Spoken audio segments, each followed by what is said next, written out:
wanted to talk about a few things, but one of the things that really struck me, and what's beautiful about you, is that you've had many iterations of yourself and your life and your being, and like all of us, and you opened a practice at one time. And I don't know if people know this, but you also are also involved in hypnosis and practicing hypnosis and helping people to, and I know because I've done hypnosis with you, um, that it's a healing method that's very powerful. And so you also, I mean, took acupuncture at Bastyr. You started that program, and you've always had this interest in healing and healing methods, um, and are, in my very humble opinion, and not so humble opinion, a great healer. And Oh, um, thank you. yeah, so having this certification as a hypnotist and practitioner of hypnosis, I am wondering. Stephen King said this really interesting thing, and it's just stayed with me. I heard him say it on one of his videos, or on one of his like talks, that writing is hypnosis. And I just thought that was such an interesting thing for him to say, and I was just curious, since that is an area of expertise where you've practiced, is what are your thoughts about that, and how can you see hypnosis as, where do you see hypnosis fitting in uh, for writers, and for really giving people a voice? Hmm. Yeah, it's a great quote and it's a wonderful question. And for me, I suppose I would say it makes sense that writing would be hypnosis because reading is hypnosis, right? Like Mhm. when I'm explaining hypnosis and the hypnotic state to people, I often talk about commonplace moments where we all experience hypnosis on a daily basis. So that state that you're in when you're just waking up in the morning or just beginning to fall asleep at night, that is a hypnotic state, and we jokingly talk about highway hypnosis, where you're driving on the Oh, road that's and great. like maybe you're listening to music or maybe you're not and you're just kind of mesmerized by the experience and you're, you know, not sort of you're doing things autonomously. You're driving and you're keeping yourself Mhm. safe, but your mind is wandering and you're maybe having profound moments, and that happens when we're reading too, right? Like when you lose yourself in a really good book or really good story, you are in a state of hypnosis. You have, you know you are existing in a imagination state, in a subconscious state, or altered consciousness state that is not reality. It's not ordinary reality. It's a hypnotic state. And so then it kind of makes sense to me that, you know, maybe you're in that state when you're writing too, or maybe you can get to that state when you're writing. And in fact, when we talk about flow, that like cherished state that, as writers, we Right. all sort of We dream of really want achieving, to. where the words are coming and you're connected to spirit and you're amazed by what you're writing, and the words kind of flow from the pen or the typewriter, or the computer with ease. Like that's hypnosis. You are in an altered state of consciousness. If you uh if they scanned your brain waves at that moment, you would show up as being in a different state of consciousness. And it's more closely related to dreaming and REM cycle sleep than it is to sort of normal consciousness. So um yeah, I mean, that makes perfect sense to me. Like when you're writing, you can absolutely get into a state of hypnosis. And it's interesting too. Sorry, I'll stop. Oh, no, I didn't no, get no. a word in I mean, edgewise. right now I'm just like thinking of people like Tagore, and or Tagore. There's all these different poets. And there's also poets who like sat down for however many days and they wrote their whole fucking, you know, tome in once. So there's, I mean, I definitely experience it. Yeah. where I actually don't, I just want to be with what is, coming across the landscape and wanting to move through me and, and into the world in its own way and in its own voice and in its own, Yeah. you know, I mean, when you read Hafiz, right? right. Like the great Sufi poet Hafiz, like he obviously is experiencing an ecstatic state where he is connecting with God Mm. and, channeling God in through his words, Yeah. higher consciousness, spirit, however you want to describe it. Yeah. And the other example that I think of is Octavia Butler, who is Oh, yeah. one of my favorite science fiction authors of all time, who literally, like, um there are notebook pages of hers where she is, you know, um casting a spell. She is programming her subconscious mind, and she says, I am a best-selling author. My books sell on the New York Times bestseller list and Publishers Weekly. Like, she's very Right. specific.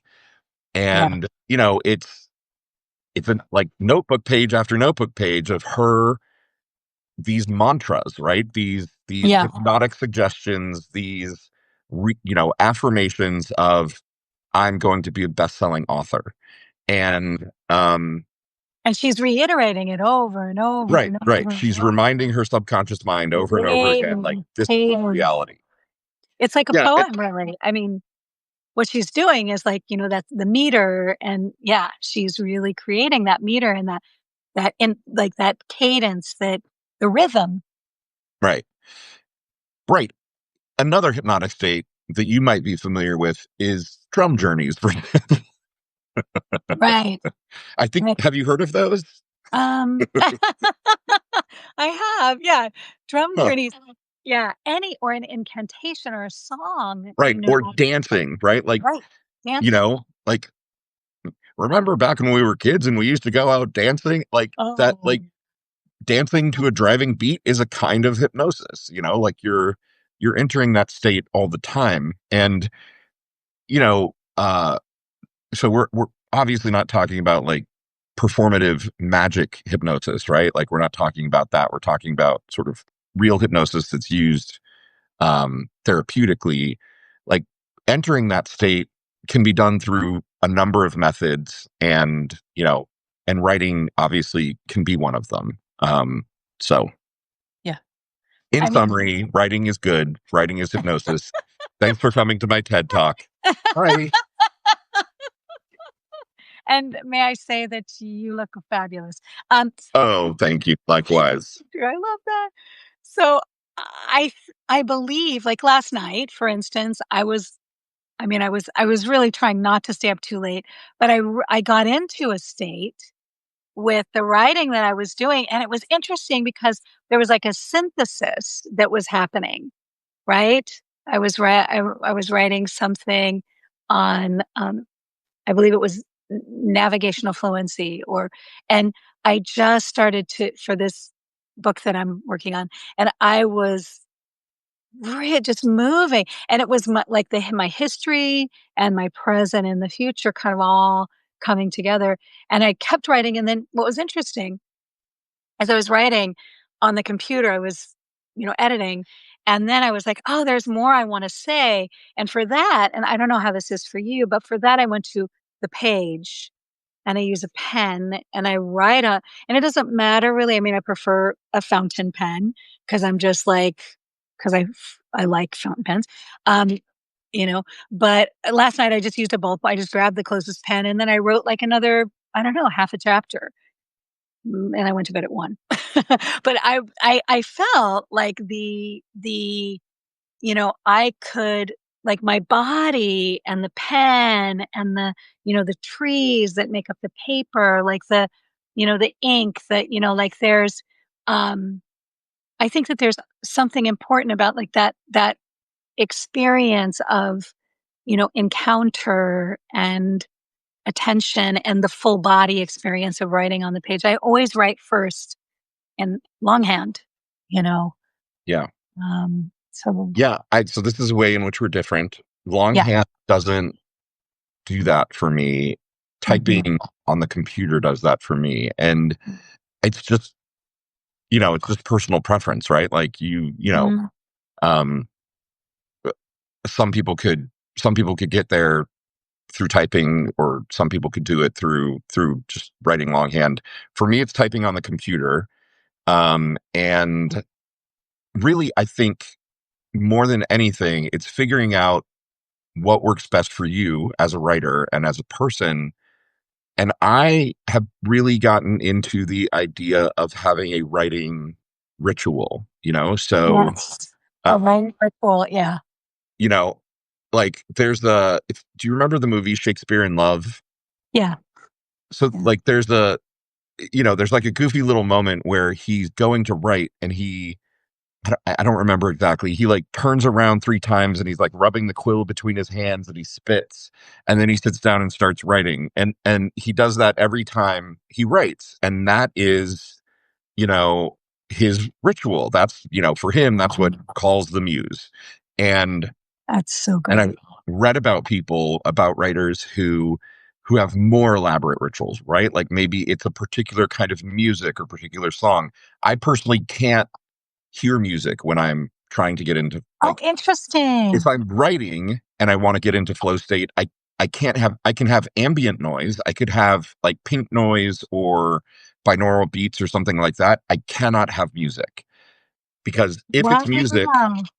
that I know, I will sing it or I will listen to it. And if it's music that I don't know that I like, I will listen to it.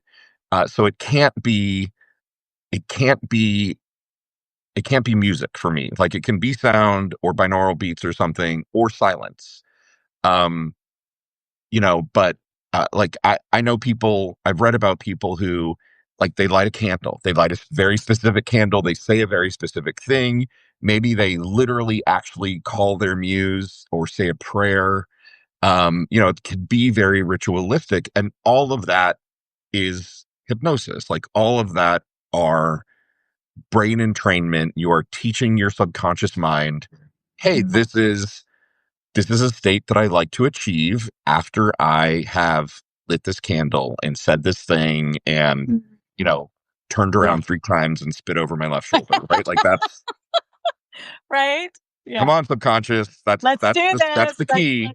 Yeah, And if and, you like do that, and it's just pattern making, it's habit making. If you do that enough, you then get into that state. You can call on that state pretty easily. For me, it's just about being at my computer, and I, kind of open my Word documents in a particular way, and I have to have the lights kind of in a certain way. Like, you can't be too bright. Mhm. It needs to be a certain, like, it needs to be lit, but there's a glow to it. Like, I have my specific things, but that's what works for me. Yeah, Um, so, yeah, that's so amazing, and I just wanna say, Carrie just joined us, and I wanna say happy anniversary, sweetheart, I love you. aw, hi, I Carrie. it's the anniversary. It's our first, yeah, date anniversary. Yeah, 7 years, 7 years. So sweet. That that is very cute. That Yeah, is it's like, that is very sweet. oh, she came on, and so, yeah, and she's very hypnotic for me. I'm definitely hypnotized, there's no question. Um, yeah, I know for me, like, I have a specific, I have a notebook, and, that I have a specific kind of paper that I like to write with, but I can't type, I never learned to type. And so for me, it's always been the paper and the pen, and then along came do you remember the Dragon Naturally Speaking? Oh my God, yes. Remember that thing? Oh my god. I wrote my whole memoir longhand, and then I read it into the remember I'd read those stories, and you had to train it, like, to your voice, and Yeah. so I'd be, like, reading out of my notebook, and I would be, into the, Dragon Naturally Speaking, and then you have to go back and really and I found that also, like, just the reading aloud. Right? And it's like with my poetry or my short story, like, reading them aloud, it is very hypnotic. And then it's almost as though I feel like my best editing happens when I'm in that state. Hmm. It's just like, oh, but there's also one thing I wanted to bring up was like right brain and left brain. you know, the ability to access the right brain, and I like to listen to classical when I write, and I can't. Like, yeah. because I would listen to Beethoven, and Yeah, Beethoven is a full brain experience for me. Like, if I listen to Beethoven, I can't do anything. I can't talk. you I just have to can't, lay on the ground, right. I just need to kind of lay there go into and, another realm, you know? yeah, be on a journey that's entirely about the music. I can't listen to Beethoven and do anything else. I mean, I could listen to other classical music, and I, could have variations of that experience. But yeah. Well, I always start with Moonlight Sonata. Okay. I always start there, and then I'll go from there, and and sometimes I like music and other times I can't. Yeah. Other times, but I love, like, the sound of the cello adds something for me, the sound of the violin adds to the sound of the French horn, so I'm always just like it's just like I just feel that almost like yeah. What is your writing talisman? Do you have a writing talisman? Do you have a I specific guess writing charm? I don't, right? Because, I mean, if I had one, I would have a very fast answer for you. I I don't really. I have this friend who sits on my desk. Oh, so sweet. Yeah. But I don't have a talisman per se. Mm. There's certain fonts that I like better than Oh, I love that. Yeah. I'm very font oriented. You are. That's yeah, I remember this about you. You're like, "Oh, like, all my web design all the things you've helped me with over the years, it's always Mhm. what's the Yeah. shape of the letters?" Right. Yeah, no, I really Yeah. like, I like a good serif font. If I'm writing and reading, like, not necessarily Times New Roman, like Garamond is my go-to font. Oh, that's neat. Like, I could get down with a good sans serif, but I feel like serif fonts have I more could get character. down with a good sans serif. Yeah. There's a musicality to that, my friend. Mm, yeah, I love that. that's my new. Yeah, I'm gonna write an EDM song called "I Can Get Down with a Good Sans Serif Font." Oh, yeah, meow, meow. That's gonna be great. I think one of the things I've also noticed with your writing voice, my friend, is that, um I mean, your stories are hypnotic, and listening to you read them is hypnotic. And I mean, I've listened to, I don't know, many, many, many stories. uh, and there is this absolutely like this attention that is also about your voice. And so I'm just curious about, and I also know the courage that it takes to be visible and is a queer person um, and almost as these kind of stories are coming from the mystery. How have you healed your voice? How have you Well, I mean, this is a really interesting topic because, I mean, I very very specific to what we're talking about. So I have a short story called "I Love You, Dieter Murphy," yes, it's and fucking tastic. thank you. I'm gonna go grab the link for it and put it in the chat, Right. if anyone wants to read it. Um, And everyone should I read it. It's fucking amazing. Yes. So it's all right, hang on. I can't do two things at once. You're like looking I into will the grab it in a minute. Um, that story was really important to me. It's So I write science fiction. Science fiction is just my genre. That's my thing. I can write poetry. I can write nonfiction. I can write political opinion. But, like, my thing is science fiction. And this story in particular is a time travel story, and it's very very personal and basically traveling back in time, to go sit with the first openly gay man that I ever met, the manager at the bookstore that I worked at when I was 16, on the day that he dies from AIDS. And it's a science fiction story. And we're talking about, you mentioned like healing the past, right? And how hypnosis can be a means of healing the past. Um, not that you're changing history, but you can rewrite history in a way um, that feels better and that helps to heal a trauma. And yeah, Dana just joined and she knows immediately what I'm talking about. I love you, Dieter Murphy. Uh, Lena. and so writing that story it was therapy, right? Like it was literally rewriting a piece of my past through the mechanics of the story, allowing me to do something that I've regretted my entire life, which is not going to say goodbye to Dieter. Oh, And honey. so, because I could do that in the story, I have this, alternate history that is me getting to resolve that past trauma, that tension, that, unfulfilled desire.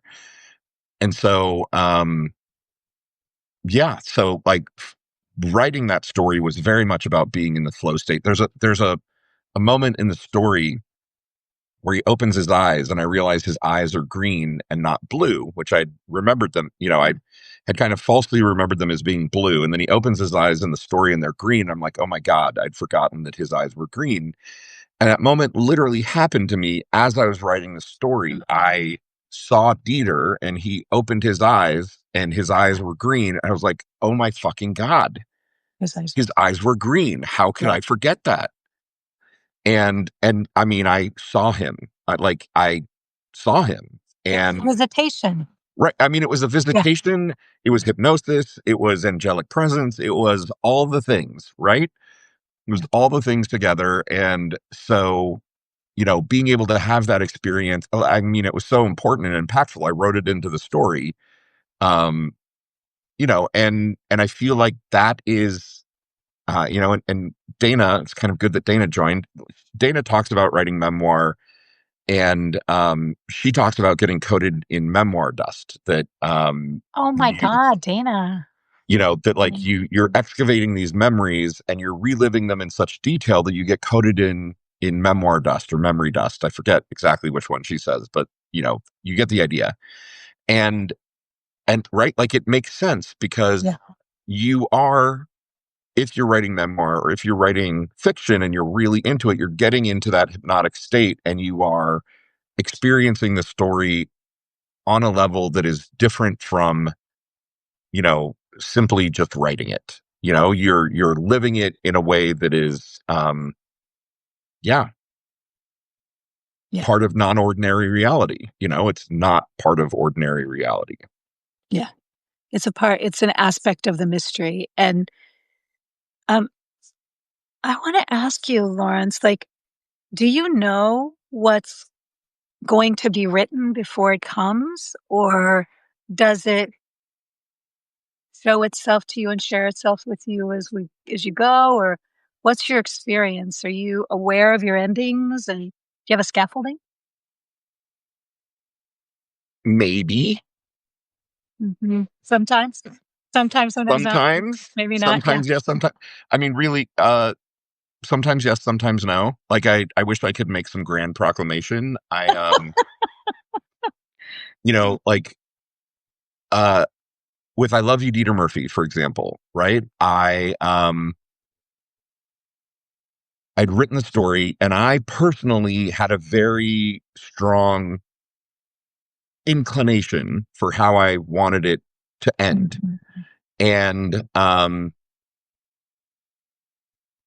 see, this is funny. I could tell the story one way that makes me sound really cool, or tell it another way which makes somebody else sound really cool. And the vain part of me wants to make me sound cool, but I'm Oh my not. gosh. So Oh my God. um, Yes, you are. Just I was kidding. working with a writing coach at the time. I was taking a short story class, and this story was the story I was working on for the class. And like on our second session or something, we'd kind of written our first draft, and I had this very fixed idea of how I wanted the story to end. And she was, and she said, "I'm pulling tarot cards for you," and I just pulled the Hierophant. Oh Uh, my gosh. traditional values, subjection, follow conventions and norms, inclination towards group identification. Interesting. Um, and she pulled tarot cards, and it was like the Tower, the Devil, like like Wow. Eight of Swords. It was like it was Yeah. loss. It was death and loss, and a no redemption, unsatisfied. And Yeah. I was just like, no, that. And then Oh, I absorbed it, and I was like, okay, what if? And I think as a oh, writer, what as an if? Yeah. author, asking yourself what if is the biggest gift you can give yourself. It is the Wow. biggest eye opener and story opener, because I was like, what if the protagonist, who's me, who I'm literally Right. writing this from my perspective, right? The Yeah. protagonist is me traveling back in time to see Dieter on his deathbed. What if the protagonist dies? And I was just like, oh my God, yes, Yeah. that is the story. Sorry, spoiler alert. I just put the link in the chat. Yeah. Well, and I remember we were in writers group at the time, and I remember when you had said, "Oh my gosh, this mentor has suggested, not suggested, but has Right. alluded to." Offered this insight, like, Yeah. try to incorporate these tarot cards into your book. And I was just like, It and was, yeah, death. and it's death. Yeah, and it's death. And the power, and I think that's I love how, we're talking about hypnosis, and we're talking, and when we talk about the unconscious, we also talk about, you know, the collective unconscious and all of the archetypes that emerge from the collective unconscious, and all of the archetypes that walk with us, whether it be like poet, or whether it be visionary, or whether it be futurist, or whether it be like whatever the archetype, wanderer, or right, the archetype of the hierophant, which is really, the hierophant is like learning and teaching, you Hmm. know like I'm a learner, but I'm also a teacher, and I also have to overcome. The hierophant is like the wise one who overcomes doubt and fear and worry, and which is, yeah, muy poder, so powerful, you Hmm. know, and overcomes those things in order to really, exactly what we're talking to, share our voice, Yeah. you know. Yeah. So it was, so your question was, do I know what I'm going to write? Sometimes I do. Um, for me, the joy of getting into that flow state and really tapping into the subconscious is, I often get surprised with what I write. I often end up being surprised in the moment. When I'm writing my novel, like, I feel like some of the best chapters of my novel have been novels where the characters are telling me what happened. I'm not writing the book. I'm dictating what is being told to me, or I'm being shown images that are sort of bigger than a human brain can hold. And it's my job to try to put that into human words Mm. in English, you know? Yeah. And it's a little bit like, um, I don't know, I was going to say a monkey finger painting, trying to, Oh my gosh, like, Lawrence. recapitulate the Mona Lisa, right? Like, I'm trying, I'm not sure that I'm Yeah. with full resolution, recreating the vision that was given to me. But that sometimes, like, at its best for me, that's what writing feels like. It's like I've been given a vision. Oh my God, I had this dream the other night. My muse, I talk about my Yeah. muse, who they show up and they bring me things and get mad because I don't write them down. I know. Yeah, I love that. They Your brought me a derelict dream the muse. other night that, like, it is a story, like, it is a full sci-fi time travel story. And I, um, you know, and I need to write it because it was so good. Like, literally in the dream, I'm like, this is such a good story. Oh my God, this is such a good You're, like, story. What thinking that happens while next? you're dreaming. That's, Like, like, while I'm lucid. dreaming, I'm like, "Oh my God, what That's happens lucid next?" dreaming. Oh my god, I love that. And, Mm, and there was this amazing ending, and it's, like, "Oh, the time traveler did this," and, mind-blowing, right? And I haven't written it down yet, and yeah.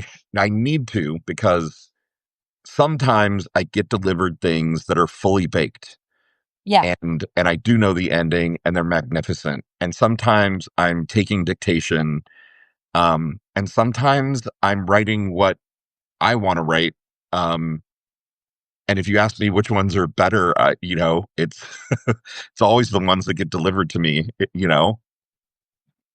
Yeah. I honestly, Lawrence, I think that whatever craft is being delivered to you, it's magic, and Right. it's always magic. And I honestly can't tell the difference between the magic of the muse when it's delivered and how you write in another state. But Oh, well, thank you for saying that. That's yeah. very flattering. I feel like I can tell. You're like, "I know that I made that shit up." No. Yeah. It's good I shit, though.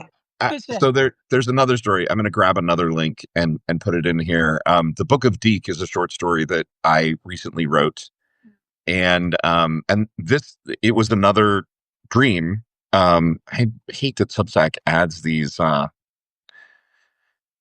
Um, it's another dream that got delivered to me, and I, like, as I was writing it, kind of got flashes of, like, oh, here's what happens next. Oh, and then here's what happened. Even though I knew Right. roughly what the story was, I got shown, visions of, like, what happened in what order and how to say particular things.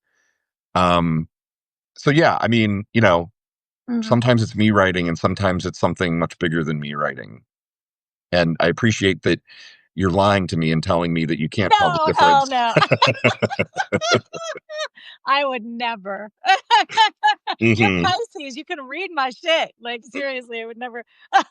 Hmm. Right. I know But you got your fingers crossed back oh, behind the yeah. desk, right? I would never lie to you. No, I'm just celebrating, just celebrating. Right. Um, this brought up a couple things, for me, my friend. One is the 4 rivers, and the other one is the, uh well, the 4 rivers, and then the other is the dream poetics, which is something that I'm writing about, is something that I developed, um, around writing and dreams, that I teach in my there's, like, a dream retreat I do, and I teach the method in my dream retreat. But I'm writing about it in my workbook right now, and it literally is about how to work with writing and a hypnotic state in order to gather knowledge and to open dreams, to allow the dream to open and give us guidance and wisdom and to be able to continue to live, like for the dream to be able to continue to live. And I think that, uh, I'm impressed by what you're doing. And I'm also, I think every dream has a story. I mean, I think every dream is from the mystery and from creator, and the creator's talking to us in those dream states. And then that place, like you said, that liminal place, uh, where we can really tap something different. Um, I'm curious, have you worked with hypnosis around your writing? Yes. And not to the I have all these big plans. Yeah. I have plans to do it. I haven't done it yet. Like it so I have this plan to create an induction, a hypnotic induction, just like me recording something that would be inducing a hypnotic state, specifically sort of tuned to writing. And um yeah, and I haven't done that yet. like again, going back to some people have rituals that get them into Right. that sort of flow state for writing. Um, in my mind, like I'm just like, oh, why don't I just create a recording and then I can listen to it and get into flow state? And I don't know, maybe I'll, throw it up on my website and, and for like $1.99, people could buy it and, get Yeah, a, like, I will sign up for that, like, okay, well, there you seriously. go. I'll do it because I'm guaranteed to earn $1.99 from Char Sundust. 110%. I mean, I'll even buy you a coffee too, okay? Ooh, Which will be like excellent. $8, $9, $10. I don't know how much, what you drink. Yeah. Anyway, Something um, reasonable. I'd rather sell 100 of them at $1.99 than, three mm. at $9.99. So, Well, I'm um, waiting for it, and I'm probably gonna, like, send you a text every day now, like, and just be right. like, an affirmation. I'm just gonna send you a friendly daily affirmation about bringing this hypnosis into being for writers. Because Yeah. I think that there's something, because the next part that I wanted to talk about was about tending our future, and, and how can we, what can we do to tend our future, you know? Um I did want to one of the things that came up for me when you were talking about the flow state was about the 4 rivers, and this is something Angela Sarian talked about, one of my mentors talked about, um, was because when I'm thinking about you sitting there in the low lights with your desk and, like, that hypnotic, like, creating everything so that you can receive the mystery. Um, when I think about that, I think about the flow and I think about the river and I think about how it's really, it's like, I don't know about you, but it's like there's a love. Like, I feel like Great Spirit loves me when that's happening. Like, I feel Mm, like I'm in a relationship with something greater. right. Like, 'cause I can't do that stuff, you know, but Creator, like, that relationship makes it different in a really beautiful way. There's like it's about love, you know? Yeah. I'm just stuck up. Girl, what are you talking about? You can't do that. Oh my god. You Well, you can't write? Are you kidding me? Who okay, who well, are you faking to right now? I'm Char Sundust. I can't write. Only oh my creator can write. Girl, come on. okay. All right, all right. I can write, and then and I love it, and then I also fall in love with Creator, who's, you know Yeah, I mean, I do absolutely get that. Like it does. I think we're describing the same thing. Like being in flow state, and me kind of the way I described it was, being shown a vision, and my job is to try to write down as much of that vision. Like it does feel like being in love. It feels like you're in relationship with creator and you're getting a vision and you're getting love. And for me at least, it always feels like I'm getting more love or a bigger vision than normal human words could describe, right? And Yes, that's you it. know like yes, I feel love from creator and it's magnificent and it's perfect and it's whole and it's complete, and I only have these human fingers and this human brain and this human mouth to say what it Yeah. is. And so it's guaranteed to be imperfect. But the point is to try to do it. And, and it's fun, the trying, and it's Yeah, amazing to be in that relational state with spirit. yeah. I think that, when I think of the 4 rivers are, we talk about how the 4 rivers, we know we're alive if we're in the 4 rivers. Like, we know our writing is alive if we can be, "Hi, Taylor. Taylor, Hi, Taylor. Cecilia, hi." There are some of our writers group folk are coming on, which is so sweet. That is very sweet. Aw. I I know you're saying something about the forgivers, but so Nikki says in the chat, I often think I need as many brains as I have personalities when it comes to my writing. I switch back in for I switch back in for so in character I can't even keep up at times. Yeah. As I've aged, I've even forgotten who I am at times, not in a Trump way, though. Okay. Yeah. Nikki, yeah. I get it, Nikki. Like I'm writing a novel. I'm serializing a novel on my science fiction Substack, um, that has 4 different point of view characters, and I feel like I inhabit each one of those when I'm writing those characters. And so they're all me, in a Mhm. way. Yeah. And yeah. Yeah. I feel that way also about, I mean, in poetry, we would call it a persona poem, where Mm. you like inhabit another being or I literally feel like the trees and the stones and the birds and like there's all of these beings who don't have human voices, which kind of lends itself to what you're saying, Lawrence, about it's greater than these two hands and this mind can, like, their worlds are greater, their worlds are seeing longer, they live longer, the trees live much longer than we do, like their view is a much longer view. So if they can just if I can experience or just step into their world for one moment and have that voice. It reminds me of, yeah, the book Overstory. Um, Oh, I that haven't read that yet. oh, it's just incredible, and just how the presence that the trees, take up, and that they their presence is eternal in each story. It's really incredible. Um, so I think that for me, one of those things is being in that flow is also, what's my relationship with my own true nature, and am I creating space, and am I in my writer's prayer, or I think Julia Cameron even has like an artist's prayer that she wrote, you know.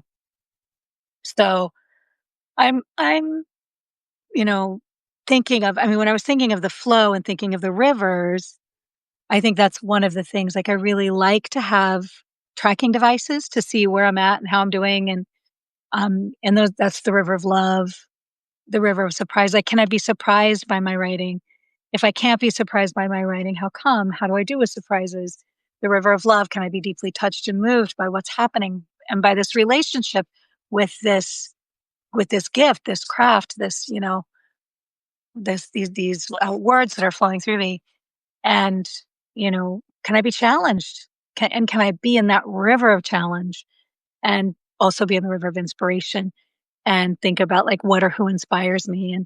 And so I'm curious, what or who inspires you? Like, how do you stay in those 4 rivers? What is it that you do to stay in those 4 rivers? Yeah. Well, I mean, the thing that's coming forward for me in this moment is, um, uh, you're talking about, can I be surprised by my writing, or, and challenged by it? And for me, if I if I weep while I'm writing, then I know I've got something good. Oh, Like, Lawrence, if I there weep is while I'm writing, then I know I've got something good. if Yeah. I'm writing something and it makes me cry, and usually, like, ugly cry, right? Like, Mhm. not like gracious crying, like, I'm dipping my quill into the ink and one perfect tear is rolling down my cheek. I mean, like, Not even I'm close. sobbing, and, like, there's snot in my mustache, and Oh. I can't type because I'm like, Oh. and Oh, then he yeah. died. Oh, yeah. Like, then I'm like, got it. Seriously, and I have wept during your writing, so many, like, I have wept over in your short stories, and in the novel you're writing, as I was hearing it in writer's room, I would weep often. It was just, and yes, so moving, and so many surprises. I literally made myself cry. Yeah, yeah, so many, like, deeply, deeply touched and moved, um, by the story itself, and yeah, I can totally. So what about, um what or who inspires you? Like, where do you find your inspiration? Um, okay, I do know the answer to that. I was like, I don't know the answer to that. And then I was like, no, no, I do know the answer to this. So, again, science fiction is my total genre, right? Like it's just, Yeah. it's what I write. And I don't feel bad about that. I am not sad about that. And it, like, I love that science fiction is my muse and that it's what speaks to me the most. And so my inspiration is, like, I'm not going to be corny and say like, oh, it's my younger self, but sort of. It's the when I was growing up and it was absolutely, addicted to science fiction, like just couldn't not read 100 science fiction books a week, right? Like would go to the Mm, library multiple, they'd be like, oh, you're back again, great, and I'd like literally clean out the science fiction section in the local library, and then I'd need to go to the bigger library, and um there were no queer characters in any of that science fiction. right. Like there was zero, you know? Like probably very few people of color and zero queer characters. And those were the stories that were most interesting to me. Like even as a very young kid, like I wanted to hear about the black lady president, Like Yeah. I wanted to hear about, the gay dude who managed to fall in love or whatever. Yeah. Um and I think like in Heinlein, right? Like there are a couple of throwaway moments. There's like one short story where he starts talking about having sex with the his co-pilot who's a guy, and but then that character is basically straight for the rest of the story, right? Like, Oh, he's interesting. Yeah, they ostensibly like shift. bisexual in like the first three sentences, but then the rest of the story he acts and functions entirely as like a straight white man, which he was. Right. Um, you know, so I didn't have any of that representation growing up. And, as so many of us have talked about across so many different demographics in this current modern age, representation is really fucking important. And Yeah. if you don't see yourself reflected in the culture, you wonder like who you are and why you're there and what you're doing and am I normal and Hmm. all those things. It's one of the reasons I love Octavia Butler so much, right? Like Yeah. she wrote stories about black protagonists because Yeah. that she wanted to see herself in fiction, in science fiction. Um, And, I mean, marriages that require three people or relation, I right. mean, Or yes, yeah, all whatever it different. may be, right? Yeah. And like Ursula Le Guin does this a little bit. She writes about sort of non-standard relationships, and and so there were like hints and glimmers, but there was nothing that was overtly like, these were queer characters whose most interesting thing about them wasn't that they were queer, you know, it was that they were a person in an extraordinary circumstance and they happened to be, queer. And so that's what I write. And, you know, again, it feels slightly false to say I'm writing for my younger self, you know, kind of Mm, sort of. I guess I'm writing for like the queer kids of today, right? And the ones yeah. who are coming next Yeah. is like the idea that someone might be able to read some of my fiction and feel like, oh my God, I am seen, or this guy could see, like, if I met this guy, he would be able to see me and get me. Yeah. Like that's what inspires me. Mm. Okay, my friend, my last thought for the day is around the tending to our future. And so, and what I want is I want to have a session, a conversation where you hypnotize us. So I want to book you for November and have you do a hypnosis for us for healing around writing Okay. alive. Fuck yeah, boom. Let's do it. And so there's that. But then the other thing is because it's so beautiful and I've had hypnosis with you and it revealed things to me that I did not know about myself. It was really powerful and healing. So tending to our future, do you have any closing words for us on tending to our future and how we can bring our voices and encourage future voices, which is really what you were just saying. Mm, yeah. I mean, I'm going to say this, and I don't know that it's actually the answer to your question, but uh, part of my writing, um, here's the way I think about it. I feel like, um, oh my gosh, okay, I'm trying to think about how to. So I believe in the multiverse theory of reality, right? Like I Mhm. believe in quantum mechanics and that there are an infinite number of multiverses, you know, right next to this one, and the farther out you get, the stranger and more different they are. And I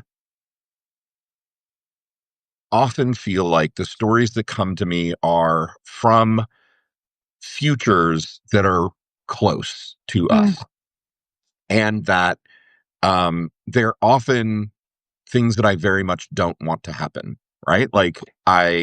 So my novel is set in a future where the United States tears itself apart. There's a second civil war and blah, blah, blah. There's a new Confederacy, like all the things that I feel like would actually happen. And you know this, I've been writing this novel right. for long enough that like some of it has started to happen and I'm freaked out Yeah. because We're all, don't want it to yeah. happen. Yeah. I feel like I've always felt like there's this old Jewish thing called kinehora, right? Which is you don't say something out loud or you're going to make it happen, Right. right? And so I have this weird superstition that if I can write a particular future, it won't happen that way. Like it's the opposite, Wow. right? Like Lawrence. if I can say it, if I can write it, that future won't happen. So you can like beat it. You can beat it I by, can beat it. I can beat it to the punch. Like right. crazy shit may happen, but it's not that future. Yeah. And when you think about it, I'm saying it in this moment, and it suddenly dawned on me, like, what an impossible task I've set for myself. Yeah. Because how could you write every bad future that you don't want to happen? You can't. Right. Right. Um, and But dreams, with dreams, it's the same way in Mexico. What we would do in the Mexican culture, what I learned was that we tell someone, if we have a bad dream about someone, you have to go outside and tell someone right away, and then it won't happen. So it's a similar kind of view or see, perspective. and that's interesting because my mom has like this old kind of Southern tradition, or at least her family tradition was if you have a bad dream, you can't talk about it until you have breakfast. You have to have breakfast first and then you can talk about it. But That's so if you speak it in that interesting. interstitial space before you've actually like fed yourself with food from ordinary This world. reality, yeah, then then you're making it happen if you don't follow the rules. So Wow, it's so interesting. All the different, well, it's the multiverse, right? Exactly what you were right. talking Yeah, about, honestly, it's you know? there's like Yeah. what 7.5 billion humans on this planet, which means there's basically 7.5 billion different realities at least Ah, occurring at this very moment. yeah, they're all woven together. Um, I wanted to acknowledge that Taylor said that she loved her hypnosis with you and she Oh, thank you. was really transformative for her. And yeah, and so I I think the most important thing is to remember what we love and to protect and care for what we love. And um, and thank you, Lawrence. I mean, I feel like you've been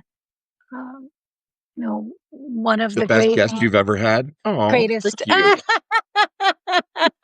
I'm so grateful for you and just your love, the quality of your love, and also just how our love, even in the multiverse, even when we're not together, like there's a protective quality to what and who we love. And so, thank you for being one of those humans, and I'm so excited. Thank you for being on today. Thank you for having me, and thank you for bumping the time up a little bit. I appreciate it. I'm going to a movie with my mom, and so Yay!